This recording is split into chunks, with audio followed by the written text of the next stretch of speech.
Okay, here we are. We're out on the lake with the 1982 V1940 Saint Tropez.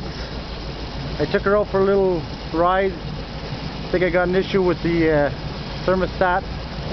It runs hot after not too long, so I think it's sticking.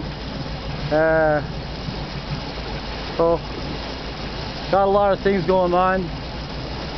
Decided to see if my good efforts have paid off here on this boat. So here we're going to give it a try there. I'll try to drive it and film it at the same time.